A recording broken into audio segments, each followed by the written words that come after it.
por esse irmão querido, servo do Senhor, pastor Fernando. Eu te dou graças por ele, Pai, porque aqui, nessa casa de oração, a verdade do Senhor é proclamada. Aqui, Pai, as Escrituras, elas são ditas de acordo com a doutrina sã dos apóstolos. Nada é acrescentado e nada é retirado, Senhor. Pai amado, eu peço que o Teu Espírito Santo encha o seu pastor Fernando para nos ensinar. E que o Senhor, por tua misericórdia, toque os nossos corações e as nossas mentes, para ouvir, para entender, para guardar, meditar e praticar. Em nome de Jesus. Amém.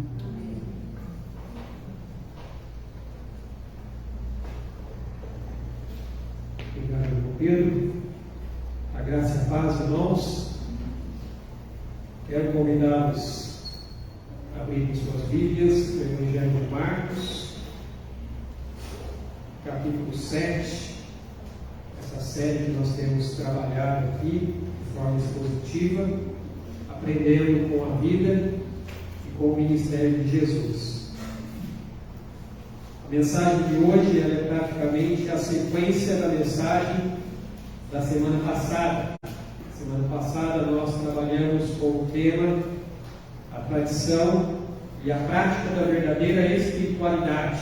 E hoje nós vamos falar sobre o fato de que a verdadeira espiritualidade ela é fruto de um coração transformado.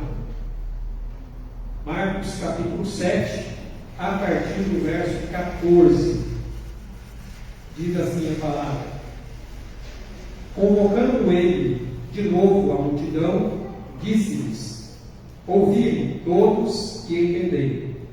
Nada há fora do homem que, entrando nele, o possa contaminar, mas o que sai do homem é o que o contamina. Se alguém tem ouvidos para ouvir, ouça. Quando entrou em casa, deixando a multidão, os seus discípulos o interrogaram acerca da parábola. Então lhes disse: assim vós também não entendeis? Não compreendeis que tudo que de fora entra no homem não pode contaminar, porque não lhe entra no coração, mas no ventre, e sai para lugar expulso? E assim considerou ele puros todos os alimentos. E dizia: o que sai do homem, isso é o que o contamina. Porque de dentro do coração dos homens é que procedem os maus desígnios, a prostituição, os furtos, os homicídios, os adultérios, a avareza, as malícias, o dolo, a lascívia, a inveja, a blasfêmia, a soberba, a loucura. Ora, todos esses males vêm de dentro e contaminam o homem. Amados irmãos e irmãs, a visão que o mundo nos apresenta, o mundo nos ensina, é a acreditar na bondade inerente do ser humano. Que tudo o que ele precisa, na verdade, pode ser encontrado dentro de si mesmo, para que ele possa ter uma vida plena. Essa é a visão que o mundo nos apresenta. O ser humano é bom, e ele já tem dentro de si essa capacidade de poder viver essa vida plena. Só que essa perspectiva, ela na verdade ignora a visão bíblica que nos mostra os resultados devastadores de Adão e Eva, que seguiram ali o seu próprio coração. Quando nós vamos aqui para Gênesis capítulo 3, onde nós temos aqui a narrativa da tentação e da queda do homem, Gênesis capítulo 3, a partir do versículo 7, vai dizer assim: abriram-se então os olhos de ambos, e percebendo que estavam nus, coseram folhas de figueira e fizeram cintas para si. Quando ouviram a voz do Senhor Deus que andava no jardim pela viração do dia, esconderam-se da presença do Senhor Deus, o homem e sua mulher, por entre as árvores do jardim. E chamou o Senhor Deus ao homem e lhe perguntou: onde estás? Ele respondeu: ouvi a tua voz no jardim, e porque estava nu, tive medo e me escondi. Então essa visão que o mundo nos apresenta em dizer que o ser humano, ele é bom por si mesmo, que ele pode encontrar dentro de si um poder para mudar a sua vida, é totalmente contrário à visão que a Bíblia nos mostra, os resultados devastadores de Adão e Eva em seguir ali o seu próprio coração. Porque o que eles escolheram aqui, na verdade, após seguir o seu próprio coração e comer do fruto proibido, foi vergonha. O verso 7 vai dizer: abriram-se então os olhos de ambos e, percebendo que estavam nus, coseram folhas de figueira e fizeram cintas para si. Eles também passaram a se sentir culpados, pois no versículo 8 diz: quando ouviram a voz do Senhor Deus que andava no jardim pela viração do dia, esconderam-se da presença do Senhor Deus, o homem e sua mulher, por entre as árvores do jardim. E por fim, o medo, pois aqui no verso 9 e 10 diz: e chamou o Senhor Deus ao homem e perguntou: onde estás? E ele respondeu: ouvi a tua voz no jardim, e porque estava nu, tive medo e me escondi. Esses são os resultados da queda, irmãos: culpa, vergonha e medo. A Bíblia nos diz que uma vida plena, ela depende de reconhecermos a nossa pecaminosidade e reconhecermos a nossa dependência de Deus. Ter uma vida plena não pode ser encontrado dentro de si mesmo. Você só encontra a verdadeira vida quando você reconhece que é pecador e você vive então na dependência do Senhor.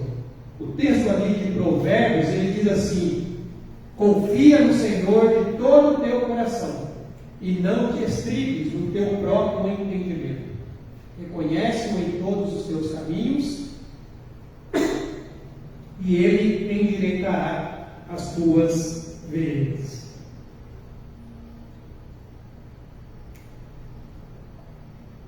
Então você só vai conseguir realmente ter uma vida plena, abundante, conforme a Bíblia nos ensina, se você fizer isso. Confiar em Deus e reconhecê-lo em todos os seus caminhos. Mas, se você desprezar ou rejeitar a orientação de Deus para a sua vida e resolver então escolher andar segundo os seus desejos do seu próprio coração, você seguirá um caminho em direção à derrota e ao fracasso. Se você resolver escolher seguir o seu próprio coração, você vai andar em direção à derrota, ao fracasso e à perdição. Existem dois textos aqui em Provérbios que na verdade falam a mesma coisa e que nos mostra exatamente isso. Provérbios capítulo 14, versículo 12 diz: há caminho que ao homem parece direito, mas ao cabo dá em caminhos de morte. E um pouco mais à frente, capítulo 16, verso 25: há caminho que parece direito ao homem, mas afinal são caminhos de morte. Os problemas, irmãos e irmãs, têm início numa base muito mais profunda do que sentimentos e comportamentos podem revelar. A psicologia, ela trabalha analisando sentimentos e comportamentos humanos para dar ali um diagnóstico a respeito dos problemas que as pessoas enfrentam. Só que a Bíblia nos mostra que a questão é muito mais profunda do que sentimentos e comportamentos podem revelar. As soluções que essa visão humanista apresenta para as dificuldades, elas fracassam, porque elas não tratam da fonte dos problemas, que é o coração humano. A visão humanista fracassa em tentar encontrar resposta para os problemas da humanidade, porque ela apenas lida com os sintomas, ela não trata com a raiz do problema, o coração humano. Mas Deus é diferente. Deus, Ele vai ao centro da questão para que a mudança na vida da pessoa ela seja real, plena e permanente. Para que realmente haja uma transformação na vida da pessoa, Deus é o único que realmente vai ao centro da questão. Aqui em Romanos capítulo 8, a partir do versículo 5, diz assim: porque os que se inclinam para a carne cogitam das coisas da carne, mas os que se inclinam para o Espírito das coisas do Espírito. Porque o pendor da carne dá para a morte, mas o do Espírito para a vida e paz. Por isso, o pendor da carne é inimizade contra Deus, pois não está sujeito à lei de Deus, nem mesmo pode estar. Portanto, os que estão na carne não podem agradar a Deus. E em 2 Coríntios, texto conhecido, capítulo 5, verso 17, a palavra vai dizer que se alguém está em Cristo, nova criatura é. As coisas velhas já passaram, esse tudo se fez novo. Então, essa visão humanista, ela insiste que o mal não é inerente à humanidade. O ser humano não é mau. Na verdade, isso consequentemente vai mostrar que a culpa por comportamentos destrutivos, ela passa então a ser colocada em forças externas, em fatores ambientais, ou seja, o ser humano não é ruim. É o que lhe acontece que faz com que ele fique ruim. O ser humano não é mau, é o ambiente que ele está vivendo que o torna mau. Essa é a visão que o mundo nos apresenta. E aí recusamos então a reconhecer a própria culpa. Muitas vezes quem segue esta visão passa então a afirmar que é vítima dos pais, é vítima dos colegas, é vítima das circunstâncias, ou seja, ele é vítima de tudo que está à sua volta, de tudo que afeta a sua vida. Eu comecei a mentir por causa dessa circunstância. Eu comecei a roubar por causa dessa situação. Eu matei porque eu estava naquela situação. Então eles não reconhecem a culpa, pelo contrário, eles se colocam como vítimas da situação e passam então a jogar a culpa nas coisas externas. E não passam a olhar para si mesmo. Mas a Bíblia diz claramente, conforme o irmão Pedro também destacou logo no início do culto, a Bíblia diz claramente que todos pecaram. A Bíblia diz que não há um justo, nenhum sequer, não há ninguém que faça o bem. A natureza humana está corrompida. Então, fatores externos, eles apenas proporcionam às pessoas oportunidades para manifestar a sua pecaminosidade. Porque a corrupção já existe no interior de cada uma delas. O mal, na verdade, não é causado pelas circunstâncias, pelas pessoas, por aquilo que está fora. Claramente, tudo o que nos acontece externamente apenas proporciona oportunidades para manifestarmos a nossa pecaminosidade. Provérbios capítulo 20, verso 11, eu peguei aqui a nova versão transformadora, que diz assim: olha, até crianças mostram quem são por sua conduta, se agem de modo puro e correto. Veja que a Bíblia está dizendo que a própria criança você consegue enxergar nela um pecador. Você já enxerga na criança atitudes atitudes de alguém que é um pecador. Quando você vai aqui também para Tiago, capítulo 1, nos versos 14 e 15, diz assim: ao contrário, cada um é tentado pela sua própria cobiça, quando esta o atrai e seduz. Então a cobiça, depois de haver concebido, dá à luz o pecado, e o pecado, uma vez consumado, gera a morte. Veja o que a Bíblia está nos dizendo: cada um é tentado pela sua própria cobiça, pelo desejo que está dentro do seu coração.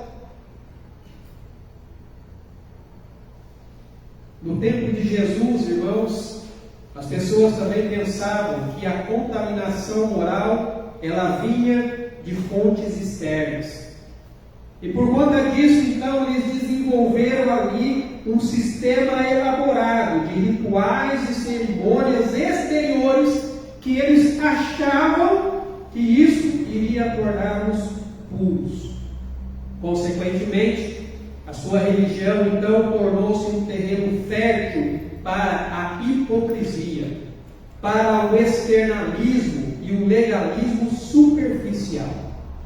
E Jesus, então, ele confronta esse falso sistema religioso, mostrando a diferença entre as fontes verdadeiras e falsas de contaminação. Jesus vai mostrar exatamente aonde está o problema da contaminação do ser humano. Após aqui o seu confronto com os escribas e fariseus sobre a autoridade da tradição rabínica, que nós vimos na semana passada, aqui do versículo 1 até o versículo 13, Jesus ele continua aqui quebrando a ideia de que a corrupção moral se origina fora da pessoa. E ao fazê-lo, então, ele também demonstrou que a limpeza espiritual ela não pode ser obtida através de rituais externos e cerimônias religiosas. Jesus mostrou claramente que essas coisas não purificam o homem.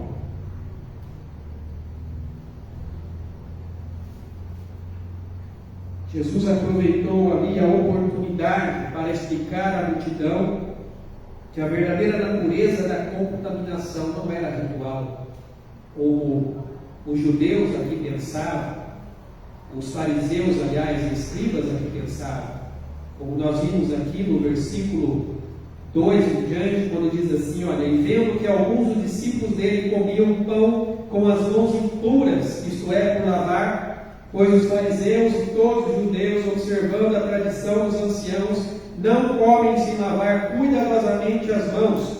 Quando voltam da praça, não comem sem se aspergirem. E há muitas outras coisas que receberam para observar, como a lavagem de copos, jarros e vasos de metal e de camas. E ali então eles questionam Jesus pelo fato dos seus discípulos quebrarem a tradição por comerem sem lavar as mãos. Mas Jesus então volta-se para a multidão e começa a ensinar-lhes que a natureza da contaminação não era ritual, mas sim moral, que brotava ali de dentro e não de fora, como os fariseus aqui estavam tentando ensinar.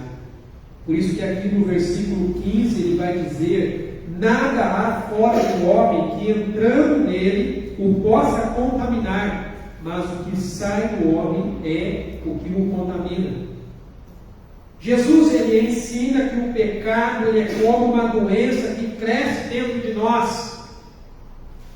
E isso, irmãos, é muito mais difícil, porque nós não podemos escapar apenas para evitar nos contaminar, nos isolando de determinadas pessoas, ou deixando de fazer coisas que nós acreditamos que podem nos deixar impuros.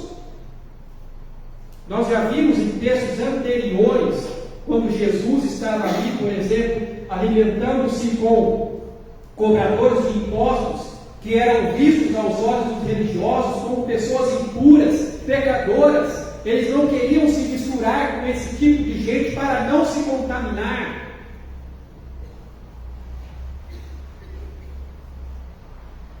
No entanto, nós não podemos escapar apenas evitando isso, porque isso requer uma cirurgia espiritual radical, irmãos, que é mudar a nossa natureza interior. O que precisa ser mudado, o que precisa ser transformado, não é o seu sentimento, o seu comportamento, é a sua natureza pecadora. Como nós vimos na semana passada, a verdadeira espiritualidade, ela não é ritual nem cerimonial, mas ela procede da sinceridade do coração. Nós vimos vários textos onde o povo de Israel, por várias vezes, ofereciam os seus sacrifícios, levavam as suas ofertas, cumpriam ali com as festas cerimoniais, mas Deus estava virando para aquele povo e dizendo assim: olha, eu não me agrado de nada disso, eu não tenho prazer mais no que vocês vêm me oferecer. Porque o próprio Jesus vai dizer, confrontando os fariseus: vocês me honram com os lábios, mas o coração está longe de mim.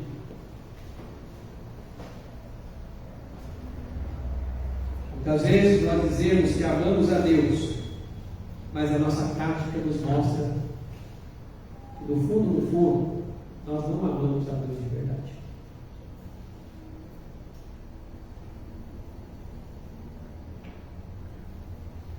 Por isso que a verdadeira espiritualidade, ela não é ritual nem cerimonial, mas sim, ela procede da sinceridade do coração. Então, em vez de ser um prisioneiro do legalismo farisaico, Jesus então exorta a multidão a ter uma espiritualidade governada pelo entendimento da verdade de Deus. Os fariseus ali defendiam o código de pureza como fundamental até mesmo para a sua identidade ética e nacional do povo. Ou seja, eles se consideravam um povo santo, eles se consideravam um povo separado, só porque Deus disse isso lá atrás.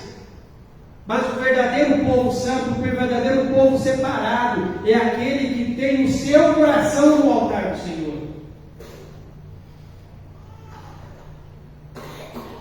E Jesus então dá uma grande ênfase à necessidade de ouvir e de compreender. Porque aqui no verso 14 ele começa convocando ele de novo a multidão, diz-lhes: ouvi-me todos e entendei. Irmãos, Jesus aqui, ele rejeita essas definições exclusivistas, atacando ali os fariseus nos seus fundamentos ideológicos. Jesus, ele ataca diretamente a tradição dos fariseus e escribas, que representa justamente a legitimidade das suas ideias de pureza diante de Deus. O que eles acreditavam a respeito de ser santo, de ser puro, Jesus vai mostrar exatamente isso. Que eles não eram nem um pouco daquilo que eles diziam ser. Por isso que eu intitulei a mensagem dessa noite como a verdadeira espiritualidade, ela é fruto de um coração transformado. A primeira coisa que nós aprendemos aqui é que precisamos ouvir e compreender a verdade de Deus. Ao chamar ali as pessoas a ouvir cuidadosamente as suas palavras, Jesus, ele estava ali fazendo muito mais do que apenas pedir a atenção daquelas pessoas. Jesus não estava apenas chamando a atenção, ele estava ressaltando a importância eterna do que ele estava prestes a dizer. O que Jesus estava dizendo assim: olha, vocês precisam prestar atenção no que eu vou lhes falar agora, mas não pelo fato de apenas chamar a atenção do povo, mas pelas suas palavras que mudariam a vida daquelas pessoas. E Jesus explicou que as coisas externas, como refeições feitas com as mãos por lavar cerimonialmente, não são a fonte de impureza espiritual. Muito pelo contrário, a corrupção que ofende a Deus, ela é uma realidade interna, espiritual, que tem uma fonte interna correspondente, ou seja, o nosso coração. Então, quando Jesus falou ali das coisas que saem do homem, ele estava se referindo não apenas a um discurso de uma pessoa, mas aos seus desejos, aos seus pensamentos, às atitudes por trás desse discurso. Jesus estava mostrando que não adiantava nada você dizer que é alguma coisa, quando no interior você não é nada disso.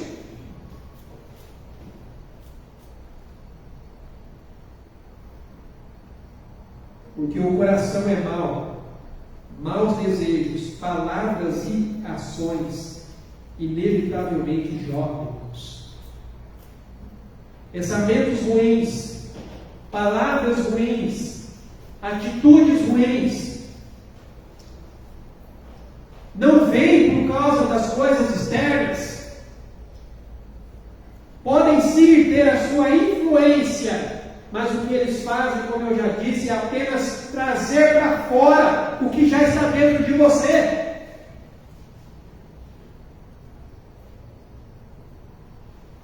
E devido ali à sua religiosidade e apego às tradições, as pessoas então se esqueceram de que o que Deus realmente olha é o coração. O que Deus ele procura ver é o coração. Aqui em Provérbios, capítulo 21, versículo 3 diz assim: exercitar justiça e juízo é mais aceitável ao Senhor do que o sacrifício. E aqui, em Jeremias, capítulo 17,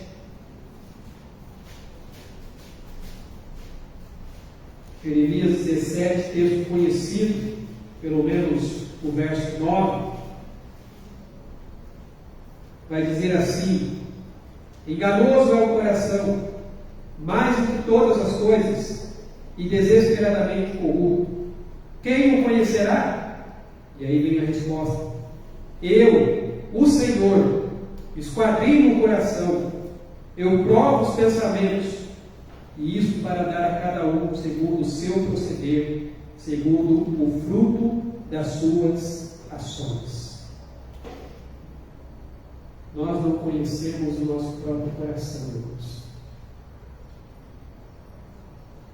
Quando menos esperamos, falamos, pensamos e fazemos coisas das quais depois nos arrependemos,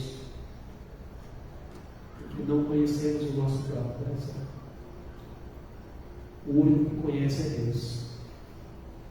Porque quando ele diz aqui que ele esquadrinha o coração, ou seja, ele conhece o mais íntimo do seu ser. Ele prova os seus pensamentos, ou seja, ele sabe quais são as suas verdadeiras intenções.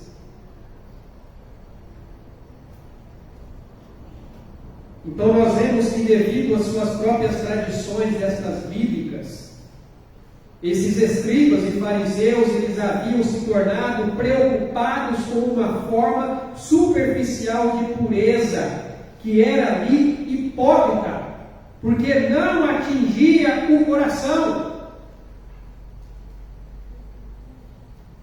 Os rituais e símbolos de pureza do Antigo Testamento tiveram sim o seu papel. Eles serviram ali de ilustrações, como ilustrações da verdadeira natureza do coração pecaminoso do homem e a sua necessidade desesperada para a limpeza divina.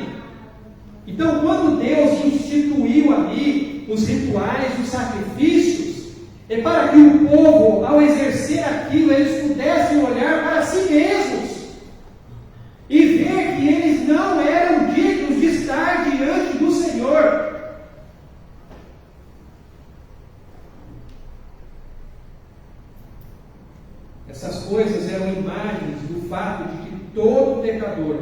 requer o perdão divino e a limpeza interna antes de chegar à presença de Deus. Então, todo o sistema do Antigo Testamento, conforme vai dizer o autor de Hebreus, era apenas uma sombra das coisas futuras que representam a exatidão do que realmente Deus requer do seu povo. Então, o sistema de sacrifício, a circuncisão ali, também foi um ato físico prescrito pelo próprio Deus para simbolizar uma realidade espiritual. Porque o verdadeiro sacrifício, ele já foi feito e aceito de uma vez por todas, quando Jesus ali morreu pelos nossos pecados.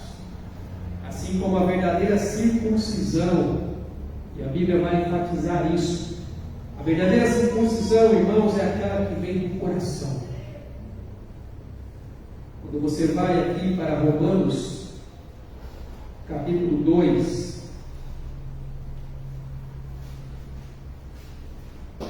versículos 28 e 29, diz assim: porque não é judeu quem o é apenas exteriormente, nem é circuncisão a que é somente na carne.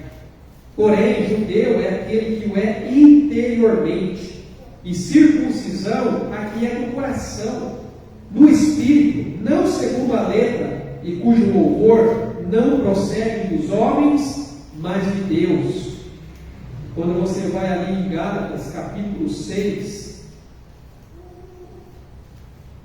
versículo 15, diz assim: pois nem a circuncisão é coisa alguma, nem a incircuncisão, mas sim o ser uma nova criatura. Não são os atos exteriores que tornam você santo e puro diante de Deus, mas o ser uma nova criatura, o ter um coração transformado, um coração regenerado, um coração purificado pelo sangue de Jesus. Isso sim faz de você uma nova criatura. Não é o que você faz ou o que você deixa de fazer, mas é o que Deus está fazendo em você.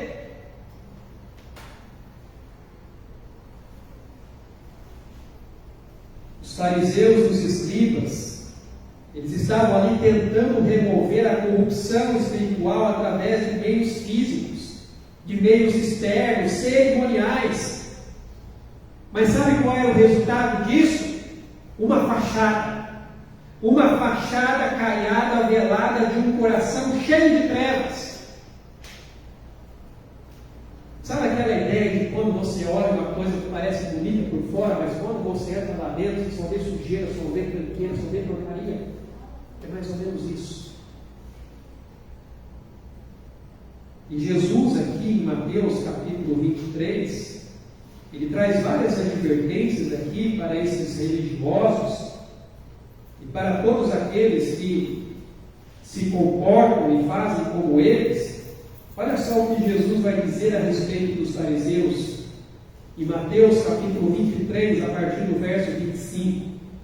Ai de vós, escribas e fariseus hipócritas, porque limpais o exterior do copo e do prato, mas estes por dentro estão cheios de rapina e intemperança. Fariseu cego, limpa primeiro o interior do copo, para que também o seu exterior fique limpo. Ai de vós, escribas e fariseus hipócritas, porque sois semelhantes aos sepulcros caiados, e por fora se mostram belos, mas interiormente estão cheios de ossos de mortos e de toda a imundícia.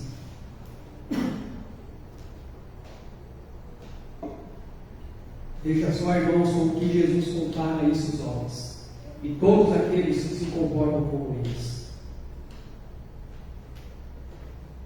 Tem gente que não gosta muito de ir em cemitério, não. Não é um lugar muito agradável para se estar e nem caminhar. Mas quando você vai em um velório, um enterro, você vê ali vários tipos de túmulos. Aqueles que geralmente ficam externos, que são aqueles que estão embaixo da terra, não vai fazer diferença nenhuma. Mas aqueles que estão externos, você vê ali alguns que parecem até uma catedral. Uma coisa bonita até que se vê. Externamente, porque lá dentro só tem nosso corpo. Jesus separa esses homens justamente a esse tipo de pessoa.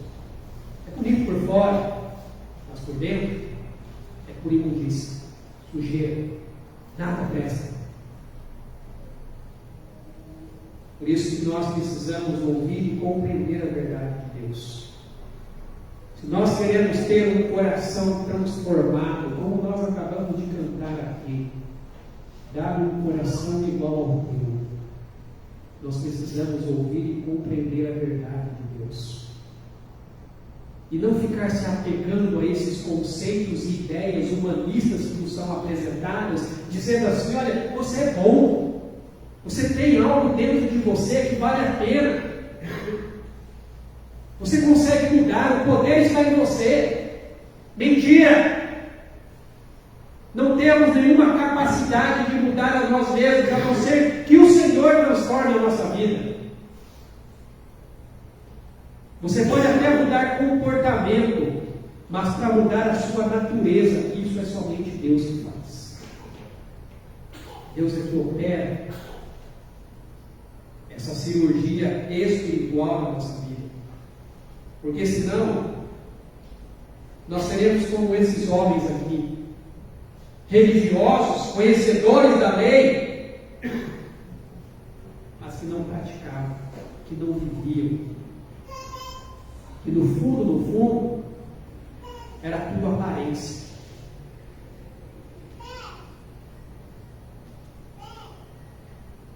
Além de ouvir e compreender a verdade de Deus, você precisa receber a verdade no seu coração. A partir do verso 17 até o versículo 23, Jesus vai falar justamente sobre essa questão do que realmente contamina o homem.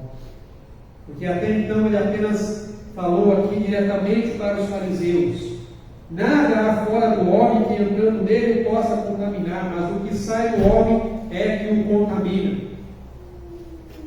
E aí no verso 17 diz assim: quando entrou em casa, deixando a multidão, os seus discípulos o interrogaram acerca da parábola.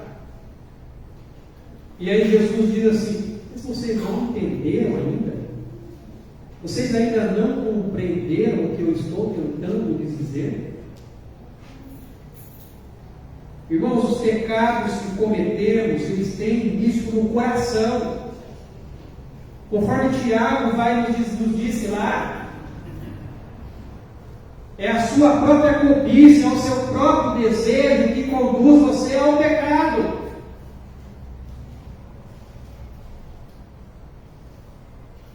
E aí ele se expressa em atitudes em desacordo com a palavra de Deus. E geralmente vem acompanhados de sentimentos ruins. Os seus sentimentos, irmãos, com frequência eles refletem onde está o seu coração. Nós devemos sim analisar os nossos sentimentos, porque eles vão mostrar exatamente aonde está o seu coração e vai revelar aonde está o verdadeiro tesouro da sua vida. Então, uma pessoa que ela é muito ansiosa demais, sabe o que ela está expressando com isso? Esse sentimento de ansiedade que está sendo gerado nela, ela está mostrando que ela não confia em Deus. Essa que é a verdade, ela está mostrando que ela não confia plenamente no Senhor.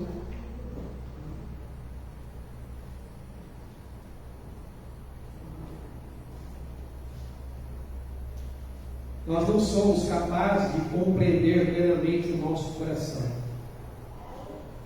Somente a palavra de Deus é o instrumento adequado para discernir em que nível está o nosso coração em relação a Deus. Nós não temos como examinar o nosso próprio coração, quem tem a palavra. Provérbios 4:12 diz ali: porque a palavra de Deus ela é viva e eficaz e mais cortante do que qualquer espada de 2 gumes, e penetra até o ponto de dividir alma e espírito, juntas e medulas, e é apta para discernir os pensamentos e propósitos do coração. Você quer realmente conhecer o seu coração? Então conheça a palavra de Deus. porque ela vai mostrar para você exatamente aonde está o seu coração e como está o seu coração. Conheça a palavra de Deus. Ela é a única que tem a capacidade de nos ajudar a discernir em que nível está o nosso coração em relação a Deus. É por isso que o seu agir, seja em pensamentos, palavras e ações, em cada situação, é usado por Deus para revelar a condição em que você se encontra e o que é que então traz, o que é que está por trás de cada comportamento que você tem. Então Deus muitas vezes Ele permite que situações aconteçam na nossa vida, sabe para quê? Para você olhar para a palavra e examinar o seu coração à luz dessa palavra. Como você está? Examine-se.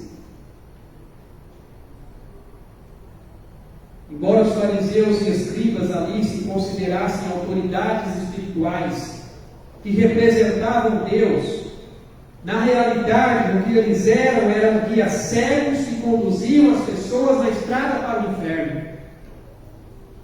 Aqueles homens que se diziam conhecedores da lei, conhecedores da palavra de Deus, eles na verdade eram guias cegos. Estavam conduzindo as pessoas para o caminho da perdição. E por terem deliberadamente rejeitado o seu Messias, eles foram abandonados para o julgamento e sua própria condenação. Marcos, ele é muito sucinto na sua narrativa. Porém, Mateus nos dá mais alguns detalhes. Aqui em Mateus, capítulo 15, versículo 12 em diante, depois de Jesus dizer para eles que não é o que entra pela boca que contamina, mas sim o que sai que contamina, o verso 12 diz assim: então, aproximando-se dele, os discípulos disseram: sabes que os fariseus, ouvindo a tua palavra, se escandalizaram. Ou seja, dizem: olha, eles não gostaram muito do que o Senhor falou, não. Eles ficaram escandalizados, ou seja, não aceitaram muito essa palavra que o Senhor disse, não. Olha a resposta que Jesus dá. Ele, porém, respondeu: toda planta que meu Pai Celestial não plantou será arrancada. Deixai-os, são cegos, guias de cegos. Ora, se um cego guiar outro cego, ambos cairão do barro ou do buraco. Aqueles homens trouxeram para si mesmos a sua própria condenação. Jesus disse: olha, toda planta que meu Pai me plantou vai ser arrancada. Esses homens não pertencem ao Senhor. Eles não passam de guias cegos, conduzindo as pessoas para o buraco.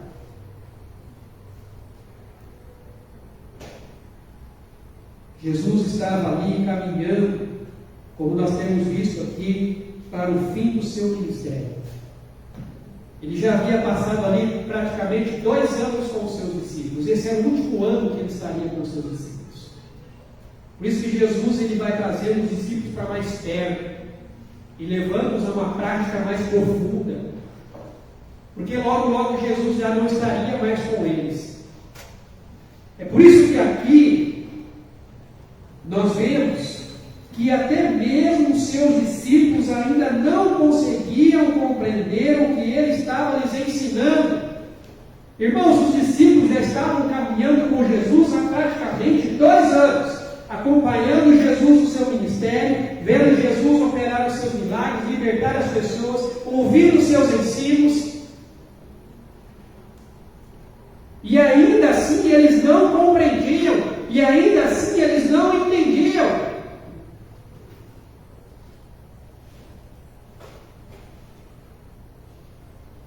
As verdades ditas por Jesus aqui eram tão radicais que era difícil até para os seus discípulos compreenderem. Mas Jesus, mais uma vez, pacientemente, irmãos, em particular, explica para eles a palavra. E Jesus ensina que a condição do coração de alguém diante de Deus não é determinado pelo que se come, mas abrange as suas atitudes, os seus afetos, as suas prioridades, as suas ambições e os seus desejos. Lá em Mateus capítulo 6, verso 21, Jesus vai dizer: aonde estiver o teu coração, ali vai estar o teu tesouro. E em Lucas capítulo 6, verso 45, ele diz assim: olha, o homem bom, do bom tesouro do coração tira o bem, e o mal, do mau tesouro tira o mal, porque a boca fala do que está cheio o coração. E aí eu pergunto: o seu coração está cheio de quê? Como é que está o seu coração?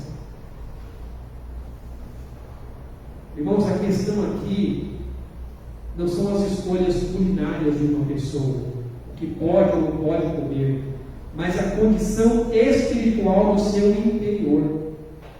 A fonte da maldade aqui é a partir de dentro, de modo que para fora do coração ali procedem os maus pensamentos. E Jesus ele definiu aqui que a verdadeira natureza da contaminação espiritual é de todos os tipos de maldade que vem de dentro e procedem de corações corruptos. As pessoas agem de forma ruim porque o coração é corrupto, o coração é mau.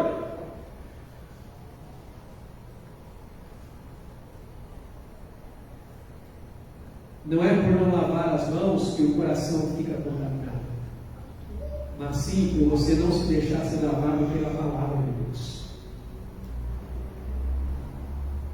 Em João capítulo 15,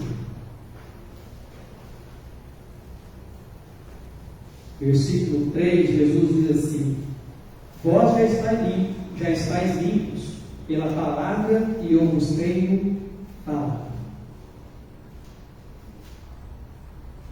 Você tem deixado ser lavado pela palavra de Deus? Você tem deixado que a palavra penetre no mais íntimo do seu ser, revelando a sua verdadeira natureza, para que ela possa ser mudada pelo Senhor? Porque é isso que nós temos que fazer todos os dias, irmãos. Ser lavados pela palavra de Deus, nos alimentando dela. Porque à medida em que eu vou me aprofundando no conhecimento da verdade, a verdade ela vai me libertar. A verdade ela vai revelar exatamente o que precisa ser mudado, o que precisa ser transformado pelo Senhor. Então, o ato físico de purificação cerimonial ou o ritual externo não pode purificar um coração depravado. Quem sabe se eu for ler mais a Bíblia? Quem sabe eu começar a orar mais? Quem sabe eu começar a ir mais na igreja? Eu vou fazer jejum, eu vou para o monte, eu vou fazer isso, eu vou fazer aquilo. Tudo isso é importante, sim, faz parte do seu crescimento espiritual, mas não é isso que realmente Deus quer. O que Deus quer é a transformação do seu coração, porque a verdadeira motivação de você fazer isso é como está o seu coração.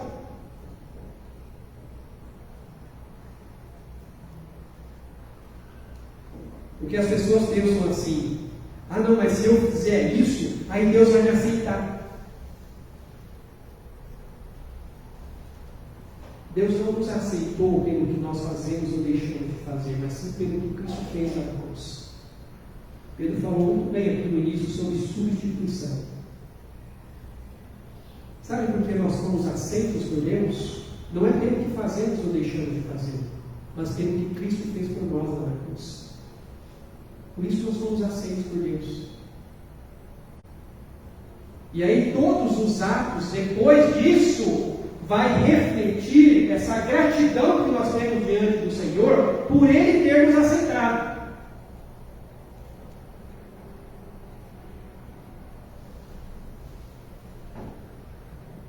Por isso que é interessante, eu aprendi isso, porque por muitas e muitas vezes, eu sempre perguntei assim: olha, você quer aceitar a Jesus?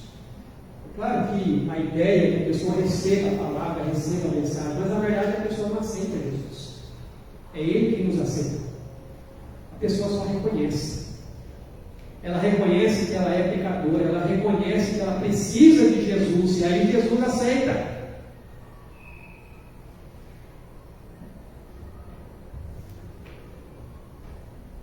Pecadores têm a necessidade de terem seus corações transformados e receberem uma nova natureza em Cristo. E isso, irmãos e irmãs, é algo que só o Espírito Santo pode fazer. A salvação requer transformação interior, um novo coração.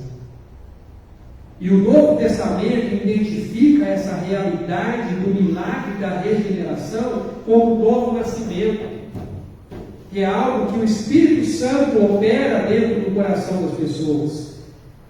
Aqui em Tito, capítulo 3, versículo 5, diz assim, vou ler a partir do 4.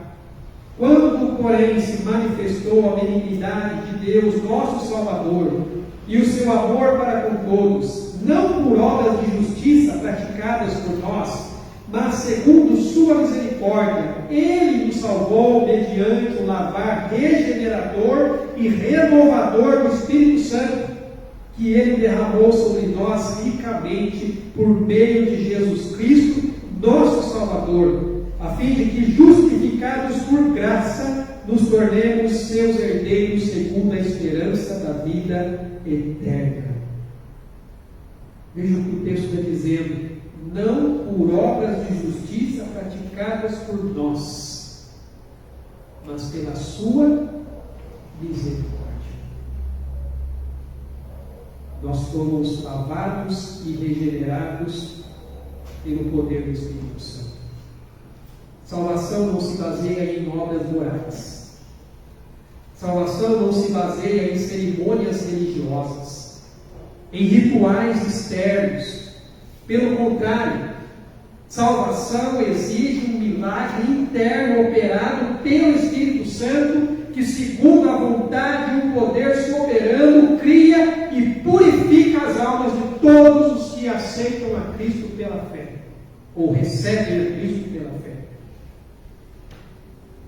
E os fariseus e escribas não compreenderam que a corrupção estava no interior por causa da dureza de seus corações. E eles fecharam então as suas mentes para o Evangelho. Meu irmão e minha irmã, as filosofias e ideias humanistas, elas rejeitam a solução de Deus para o verdadeiro problema da humanidade. Um coração orgulhoso e corrompido pelo pecado que busca em si mesmo a resposta para os seus problemas. Mas quando o ser humano ele assume o controle e ele quer ali assentar no trono como juiz da sua vida e às vezes até da vida de outros, sabe qual é o resultado disso? Fracasso, decepção, guerras e morte. Quando o ser humano quer assumir o controle, ele só traz prejuízo para si e também para os outros. Ideias podem entrar e sair de nossos ouvidos. Nós até podemos ali, por um tempo, apimentá-los em nosso pensamento. Mas o que determina a maneira como realmente nós vivemos é o que está no nosso coração. Então, se o coração é mau, sabe o que vai haver? Vai haver maus pensamentos. Vai haver adultérios, prostituição, homicídio, furto, avareza e todos os outros pecados. E qual é o remédio para isso, pastor? Um novo coração. Você precisa de um novo coração. Mas é mais difícil ter um coração limpo do que ter as mãos limpas. É impossível ter uma vida aceitável a Deus com os nossos corações contaminados longe da sua graça purificadora. É por isso, irmãos e irmãs, que o Evangelho trabalha de dentro para fora. provendo a motivação interna necessária para a gente adquirir um caráter justo e nos livrarmos de toda a impureza e acúmulo de maldade. Então, diante da concepção bíblica do termo coração aqui, que não se refere a esse órgão que bate no peito, mas sim ao centro das decisões, é fácil ver que os pecados mencionados aqui por Jesus procedem do coração do ser humano. E eles, de fato, vão poluir por completo a sua vida intelectual, emocional e também a sua vontade.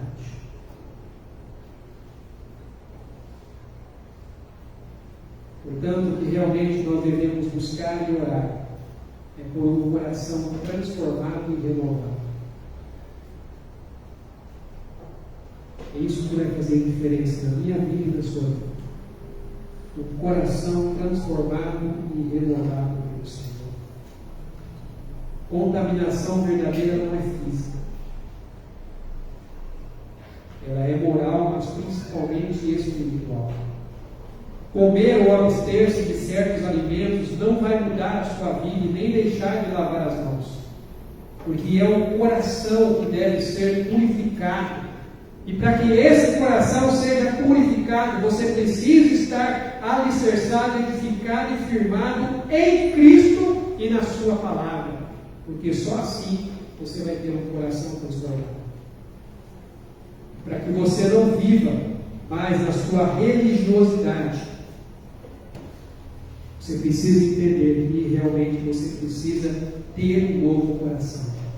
Um coração transformado por Cristo, que tem o desejo de lhe obedecer.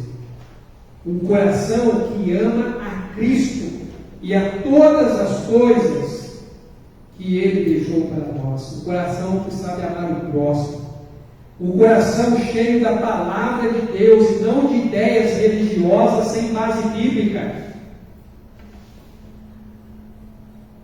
É interessante quando a gente vai aconselhar algumas pessoas, as pessoas se baseiam no que outros falam ou no que as ideias humanas lhes apresentam. E aí quando você confronta a pessoa com a palavra de Deus, muitas vezes é difícil você aceitar isso, porque vai de encontro à sua necessidade de realmente ter que mudar, mas você não quer mudar. Você prefere continuar do jeito que está.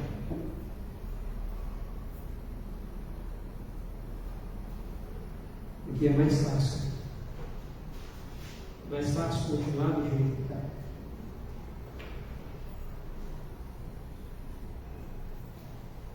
Irmãos, o que Deus espera de nós é um coração que realmente saiba reconhecer a verdade que Ele nos deixou no seu palavra.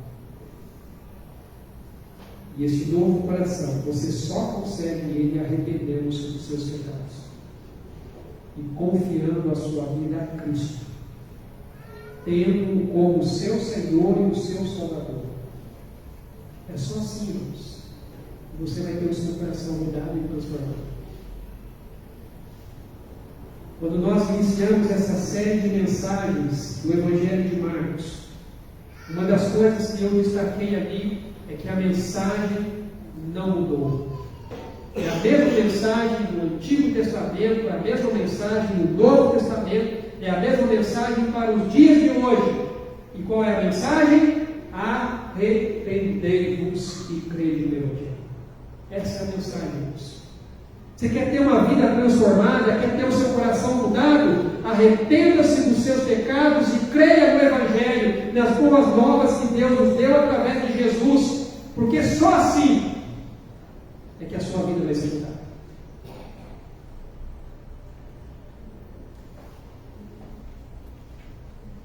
Você está disposto a ter esse novo coração diante de Deus? Então comece arrependendo-se dos seus pecados. Confesse. Tem um texto de Tiago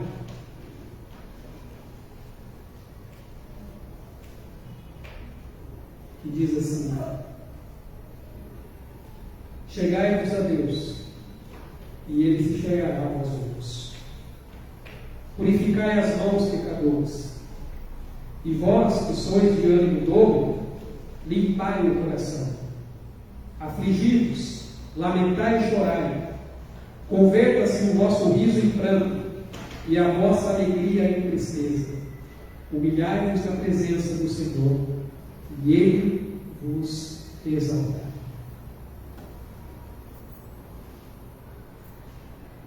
Mudança de vida começa por aí, irmãos.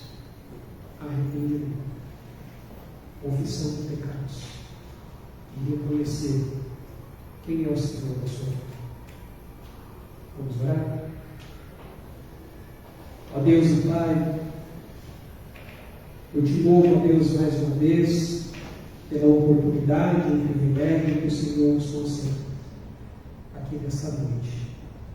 Estarmos reunidos no teu santo nome para juntos, ó Deus, te louvarmos, exaltarmos, mas também, ó Deus, para ouvir, ó Deus, a tua palavra. Aquilo, ó Deus, que o Senhor tem a tratar com o nosso coração. E como nós vimos aqui nesta noite, ó Deus, a verdadeira espiritualidade diante do Senhor, ela é fruto de um coração transformado. Não são as nossas atitudes exteriores, mas sim, ó Deus, o que está dentro. E é algo que somente o Senhor, ó Deus, pode mudar, somente o Senhor pode transformar, ó Deus. Somente o Senhor, ó Deus, é que pode operar, ó Pai, essa mudança, essa transformação no nosso coração. Por isso, ó Pai, nós pedimos, em nome de Jesus, o Senhor perdoe as nossas falhas. Que o Senhor purifique o nosso coração. O Senhor nos dê, ó Pai, esse coração regenerado, coração transformado, purificado pelo sangue de Jesus. Um coração, ó Deus, que seja temente ao Senhor. E saiba reconhecer, ó Deus, que somente o Senhor é quem está acima de todas as coisas e que governa as nossas vidas. E se existe alguém, ó Deus, que ainda não reconheceu isso em sua vida, que o Teu Espírito Santo, ó Pai, esteja operando nessa vida, esteja operando nesse coração, ó Pai, trazendo, ó Pai, um entendimento, a compreensão, ó Pai, dessas verdades reveladas pelo Senhor. E que não sejamos hipócritas, como aqueles escribas e fariseus, ó Deus, eles foram, e não reconheceram, ó Pai, que a verdadeira mudança era algo, ó Pai, que vinha do Senhor para as suas vidas, o operar, ó Pai, nos seus corações. E por conta disso, eles mesmos trouxeram sobre si a condenação, não reconhecendo em Jesus o Salvador, não reconhecendo em Jesus o Senhor. Por isso, ó Deus, em nome de Jesus, que possamos a cada dia de nossas vidas nos arrependermos, afligirmos as nossas almas e buscarmos a Deus no Senhor a força, Deus, para andar e permanecer na verdade da Tua palavra. Aquilo que o Senhor tem trazido, ó Deus, para as nossas vidas a cada dia. Uma mudança, Deus, radical. Foi até mesmo para os seus discípulos que não conseguiam compreender. Mas o Senhor nos ensina com paciência, com mansidão, o Senhor nos mostra. E por isso, ó Deus, eu te louvo e te bendigo. Obrigado, Deus, pela manifestação, ó Pai, do Teu Espírito Santo aqui em nosso meio no culto desta noite. Obrigado pela Tua palavra, essa palavra que vem de encontro, ó Deus, às nossas verdadeiras necessidades, não aquelas que nós imaginamos, ó Pai, mas sim, ó Deus, aquilo que está no mais íntimo, ó Pai, do nosso coração e que somente o Senhor conhece. E o Senhor vem e mostra O Senhor vem, ó Deus, e quebra, ó Pai, todas as barreiras, o nosso orgulho, a nossa vaidade, para que nós, ó Deus, possamos entender e reconhecer a nossa pecaminosidade, mas também reconhecer, ó Deus, em Cristo, o Salvador de nossas vidas. Por isso que bendizemos, te louvamos e agradecemos. No nome santo de Jesus. Amém, Senhor Deus. Bem, meus irmãos, eu quero aqui passar só alguns avisos antes de nós finalizarmos o nosso culto desta noite. Eu quero lembrá-los que no próximo sábado vai ter o encontro de mulheres, vai ser realizado aqui mesmo na igreja, né, irmão? Vai ser aqui na igreja. Então, a irmã Marta vai estar aí comunicando as irmãs. Qualquer dúvida é só procurar a irmã Marta também. Então, no próximo sábado aí vai estar retornando os encontros, então, das mulheres, trabalhando esse livro Mulher Nota 10. E também o dos homens, que vai ser no mês que vem, trabalhando no livro Homens Nota 10. Então, a gente aqui está procurando aí trabalhar nesses dois temas. Eu também quero falar também sobre os nossos podcasts, irmãos. São breves mensagens ali em áudio, nós temos compartilhado, principalmente através do canal ali do YouTube da igreja, essa série Vida Transformada, que tem tudo a ver com o que a gente está aprendendo aqui aos domingos e também está aprendendo nos nossos grupos de discipulado. A gente tem aprendido ali também nos nossos encontros nos lares sobre a vida e o ministério de Jesus, e essa série Vida Transformada, ela está falando justamente sobre Evangelho, sobre a mensagem de Cristo para o seu coração. O último podcast está falando justamente mortos para o pecado. Esse é o tema do podcast. São breves mensagens ali de no máximo 10, não passa às vezes entre 12 minutos, para você estar ouvindo, sendo abençoado e também compartilhando aí com os seus contatos, podendo também abençoar outras vidas e outras pessoas.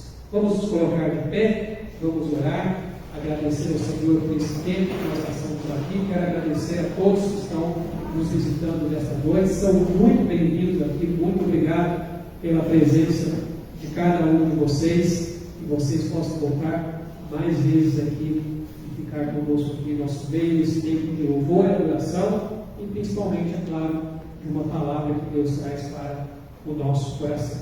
Vamos orar? Ó Pai, eu te bendigo, ó Deus, e te louvo, ó Deus, pelo privilégio e a oportunidade que o Senhor aqui nos concedeu. Sou grato ao Senhor, ó Deus, por tudo que nós fizemos aqui nesta noite, porque tudo que nós fizemos foi, ó Deus, unicamente para a glória, ó Pai, do Teu santo nome, pois foi para isso que o Senhor nos criou, para, ó Deus, a Tua glória e para o Teu louvor. Obrigado, ó Deus, por cada momento, ó Deus, que aqui foi executado e apresentado diante do Senhor, pela manifestação, ó Pai, do Teu Espírito Santo, pela Tua palavra, pelas orações, pelo louvor a Ti entoado, ó Deus. Eu te agradeço pela vida, ó Pai, de cada um que está aqui nesta noite, aqueles que estiveram nos acompanhando, ó Pai, através, ó Pai, da internet, que a bênção do Senhor, ó Pai, seja sobre a vida de cada um deles, ó Pai, conduzindo suas vidas, ó Pai, na direção e na unção do Teu Espírito Santo. E que a graça de nosso Deus e Pai, o amor de Jesus, o Filho, e as ricas consolações e a comunhão do Teu Espírito Santo seja com o Teu povo que se reúne aqui neste local e em toda a face da terra, até aquele grande dia, o dia em que nós estaremos para sempre com o Senhor. Em nome de Jesus. Amém, Senhor. Deus abençoe, amados. Tenha uma semana na presença do Senhor.